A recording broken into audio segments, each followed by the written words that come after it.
I'm good. Hi. I'm good. And you? Good. And you, Miss? I'm good, thank you. So today I want to talk about my material, life clean and healthy. Di sini ada yang sudah mengerti tentang hidup sehat atau bersih? Tidak. Belum. Kok belum sih? Padahal kan ini kan kegiatan kita sehari-hari, sebelum makan kita harus apa dan lain-lainnya seperti itu. Itu belum pernah kalian terapkan di rumah? Sudah. Terus kenapa tadi bilang belum? Belum semuanya. Ya, lanjut.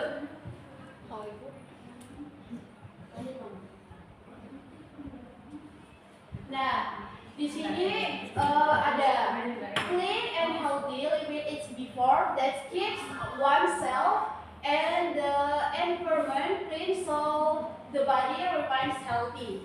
Nah, yang pertama itu ialah washing hands before eating. Jadi sebelum anak-anak makan wajib mencuci tangan terlebih dahulu. Karena kalau kita sebelum makan tidak mencuci tangan itu nanti bisa memunculkan kuman-kuman, tidak baik untuk kesehatan kita. Terus yang kedua, throwing rubbish in the right place. Jadi setelah jajan atau membeli sesuatu di kantin, di rumah atau beli jajan di mana-mana pun itu, kita harus membuang sampah pada tempatnya. Terus selanjutnya, keeping the house clean. Di rumah itu kita harus menjaga kebersihan, karena kalau misal di rumah kita tidak bersih, tidak terawat seperti itu pasti akan menyebabkan penyakit, terus gampang sakit dan lain-lainnya. Terus selanjutnya, nah, benefits of clean and healthy living, the body becomes healthy and protects from disease. Comfortable and beautiful environment, people around you feel clean and comfortable. Jadi manfaat untuk hidup bersih dan sehat ini itu biar kita tuh terhindar dari kuman-kuman. Jadi kalau semisal kalian tidak mengikuti aturan seperti cuci tangan atau membuang sampah pada tempatnya, itu pasti akan cepat terkena yang namanya virus. Dan sekarang itu kan di lingkungan kita kan gampang yang namanya terkena penyakit ya. Apalagi kalau misal kita nih jalan terus kita mau makan tapi belum mencuci tangan. Nah, itu kan termasuk kita kan mencari penyakit sendiri ya. Jadi pokoknya harus menjaga pola hidup sehat dan bersih. Nah, lanjut. Di sini ada how to clean yourself. Yang pertama itu minimal mandi 2 kali sehari. Karena ya bisa membuat badan kita tuh lebih fresh, mungkin lebih baik lagi, lebih sehat lagi, lebih terawat lagi dan lain-lainnya. Terus yang kedua yaitu brush your teeth morning and evening. Jadi dalam satu hari kita sikat gigi itu ada dua kali, jadi pagi dan malam sebelum tidur. Dan yang ketiga yaitu wash your hand before eating. Setelah makan atau sebelum makan kita harus mencuci tangan agar tetap bersih, ya seperti itu. Nah, yang keempat yaitu wear the clean clothes. Jadi teman-teman kalau semisal sudah memakai baju sekali nih, ya itu harus diganti, tidak boleh dipakai lagi. Jadi kalau semisal dipakai lagi itu nanti bisa memunculkan kuman-kuman. Nah, seperti itu. Nah, lanjut, how to maintain a clean environment. Nah, di situ ada yang pertama yang make trash and dispose of waste according of type, organic and non organic. Jadi di sini juga ada aturan dalam menjaga hidup bersih dan sehat, yaitu membuang sampah. Jadi membuang sampah itu ada aturannya juga, ada seperti botol, plastik, dan lain-lain. Itu semua ada tempat sendiri, jadi tidak sembarangan ya.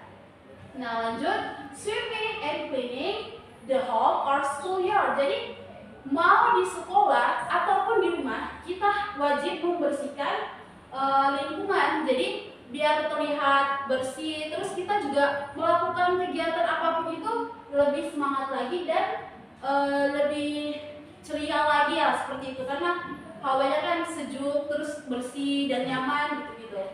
Nah lanjut, plant trees or plants to make the environment first.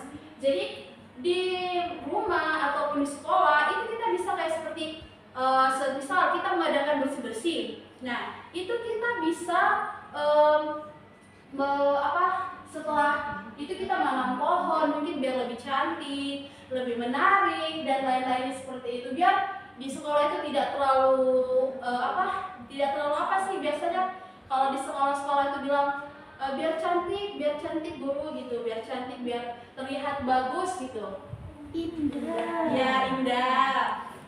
Terus ini healthy habits at school. Wash your hand after playing outside. Jadi setelah bermain atau apapun melakukan kegiatan itu kan tetap mencuci tangan. Jadi harus menjaga mau itu dari pola yang paling kecil mau yang paling besar, itu tetap kita harus perhatikan ya. Jadi kalau misal kita melewati dari salah satu di sini itu ya pasti ya akan bagaimana ya, tidak teratur lah dalam hal bersih, belum terbilang kamu harus bersih seperti ini, kamu sehat tuh seperti ini, nggak bisa, harus teratur lah seperti itu. Nah terus yang kedua yaitu clean tables and chairs because and after us. Jadi setelah kalian selesai sekolah atau apapun itu, jangan lupa untuk merapikan lagi kayak meja, kursinya, atau mungkin mereka diberantakin sama teman-teman yang lainnya, itu bisa dirapikan dan disusun kembali lah. Terus yang ketiga itu connection with the class ticket, the clear the room. Jadi di dalam kelas kan pasti ada jadwal piket, jadwal buang sampah dan lain-lain seperti itu. Jadi untuk seperti ini tuh benar-benar membantu biar kelas kita tuh lebih terjaga kebersihannya. Jadi lebih terpercaya lah, mungkin di kelas kita ini bersih, pasti jarang ada teman yang masuk ke sini, kecuali kita udah mengotorinya tapi tidak membersihnya kembali, yaitu seperti itu. Lanjut. Nah, yang ini yaitu healthy living behind for. Nah, jadi selain mencuci tangan dan lain seperti yang lain-lainnya seperti tadi kayak buang sampah, di sini juga kita harus memperhatikan makanan ya. Jadi mungkin ada yang di sini yang makannya masih campur-campur atau mungkin nggak suka sayur, nggak suka daging. Ada nggak yang nggak suka sayur sama daging? Ada. Nah, itu sebenarnya sangat-sangat sayangkan sekali ya, soalnya sayur terus tuh minuman-minuman yang menyehatkan tubuh itu lebih bagus daripada makan yang cuma makannya junk food. Zaman sekarang kan anak-anak kan suka yang junk food ya. Jadi kalau makan sayur, ayo makan sayur, nggak mau, nggak suka sayurnya nggak enak kayak gitu. Jadi pokoknya semuanya harus dirubah ya, harus lebih rutin untuk menjalankan hidup sehat ya. Terus yang selanjutnya yaitu harus adanya olahraga. Jadi exercise regular, get enough rest, sleep at least 8 hours a day. Jadi kita harus imbangi. Jadi ada olahraga, terus tidur tepat waktu. Jadi olahraganya itu mau lari atau mau lompat-lompat, mau kayak juga nggak apa-apa. Yang penting olahraga ya. Jadi kalau misal kalian nggak melakukan olahraga, nah susah. Jadi mau cuman goyang sebentar gini-gini juga nggak apa-apa. Jadi yang penting itu adalah ya. Nah, terus tidur juga harus teratur. Jadi buat yang sering begadang, jangan dikurangi ya. Jangan dikurangi. Ya, jangan dikurangi. Jadi harus tidur tepat waktu, harus jaga pola. Soalnya jarang tidur itu atau kurang tidur itu bisa menyebabkan penyakit ya. Insomnia, Miss. Nah, yang terakhir ya ini yang sering terjadi di lingkungan masyarakat sekarang ya. Avoid foods that are too sweet or spicy. Nah, di sini pasti ada yang suka makan pedas. Ada nggak yang suka makan pedas? Saya. Jadi nggak boleh seperti itu ya. Harus dikurangi makan pedasnya. Lebih baik kalian mengkonsumsi makanan-makanan sehat seperti sayur, buah, terus air putih secukupnya. Jadi kalau mau makan spicy gitu ya harus dikontrol lah, harus diselang-selingi. Jangan setiap hari makan pedas itu nggak baik ya. Iya, Miss. Lanjut Bang.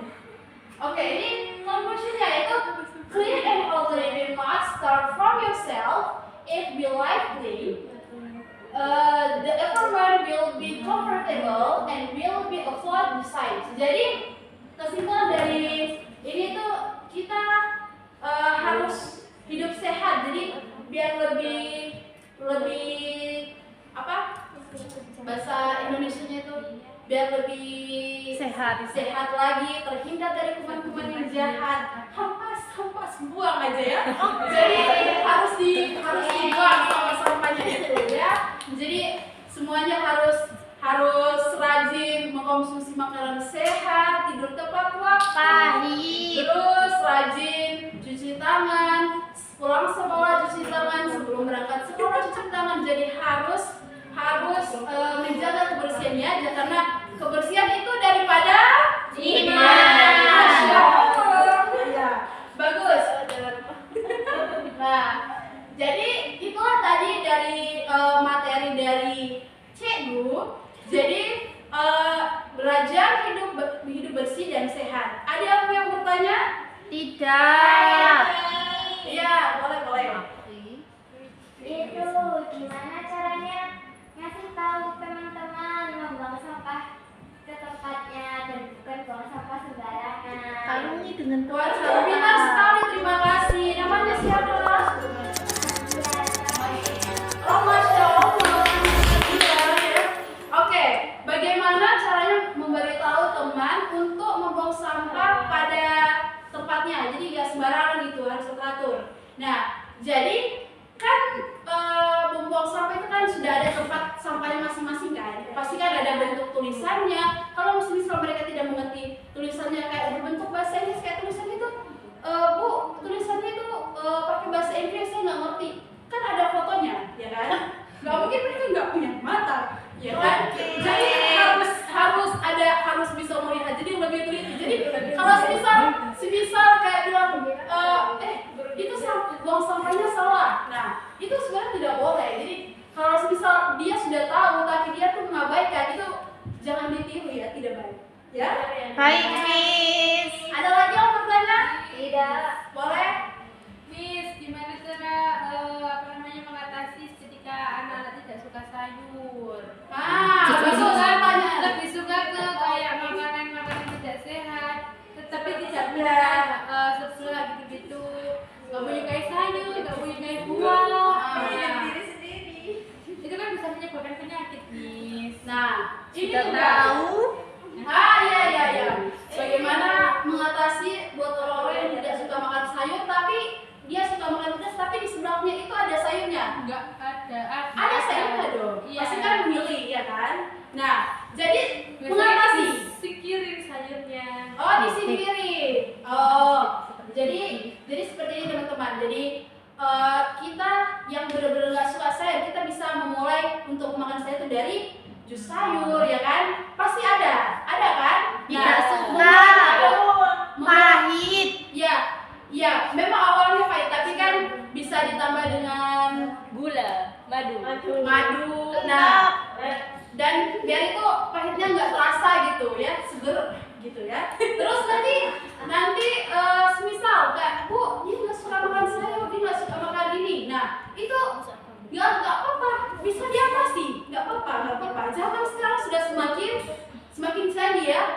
Sebuah aja bisa dijadikan jus, ya kan? Sayur juga bisa dijadikan jus, ya kan? Nah, itu juga bisa dari situ. Jadi kalau misal ada yang bilang, Bu, saya nggak suka makan sayur, saya nggak mau makan sayur. Nah, itu bisa diandalkan. Kita kita buat jadi jus sayur. Nah, Saya tidak ditambahkan suka lagi minum. itu supaya dia tidak terlalu pahit. Nah, seperti itu. Ada lagi? Ya, boleh. Bagaimana cara mengatasi agar kita tidak begadang? Mister begadang ya. Miss suka begadang kan? Sabar. Bagaimana mengatasi orang begadang? Jadi begini. Dari Mbak siapa tadi namanya? Nggak tahu. Yayu. Mbak Yayu ya. Baik, makasih Mbak Yayu. Itu juga termasuk pertanyaan yang bagus. Bagaimana cara mengatasi orang yang susah tidur cepat? Nah, jadi di dalam tubuh kita masing-masing itu punya cairan yang begitu cukup ya. Jadi kalau misal kita teratur minum air putih, makan makanan sehat, terus kita rajin olahraga, dan kita tuh teratur dengan hal-hal kecil lah, mau yang kecil, besar, sedang atau apapun itu. Nah itu bisa berpacu dari nggak bisa tidurnya itu. Jadi kalau misal kalian bisa membagi waktu, bisa makan ini, bisa makan yang sehat-sehat seperti buah, sayur dan lain-lain seperti itu. Terus minumnya juga airnya cukup. Jadi satu hari itu minimal kita minum air berapa? 2 liter. Satu botol. Satu botol itu perkiraan botolnya berapa? 300 mili. 1000. 1 liter. 1 liter. 1 liter. Nah, jadi kalau semisal dari minum air putih itu saja kita kurang, nah proses di tubuh kita kan susah untuk dicerna kan. Kayak semisal kita mau, kita gimana caranya buat biar jangan ngantuk dan itu. Nah itu sebenarnya tidak terlalu susah sih sebenarnya. Kalau semisal kita ikuti aturan kayak hidup sehat, kayak bersih dan lain-lain kayak gitu, nah itu sebenarnya bisa. Jadi kalau semisal kita nggak bisa tidur itu dari diri kita sendiri kayak aku nggak mau tidur jam segini lah, pokoknya aku tidur jam sekian, nanti nggak tidur lah sampai besok paginya, itu udah nggak baik ya. Oke, Miss. Ya, jadi sekian dari saya, kurang lebihnya mohon maaf. Assalamualaikum warahmatullahi wabarakatuh. Waalaikumsalam.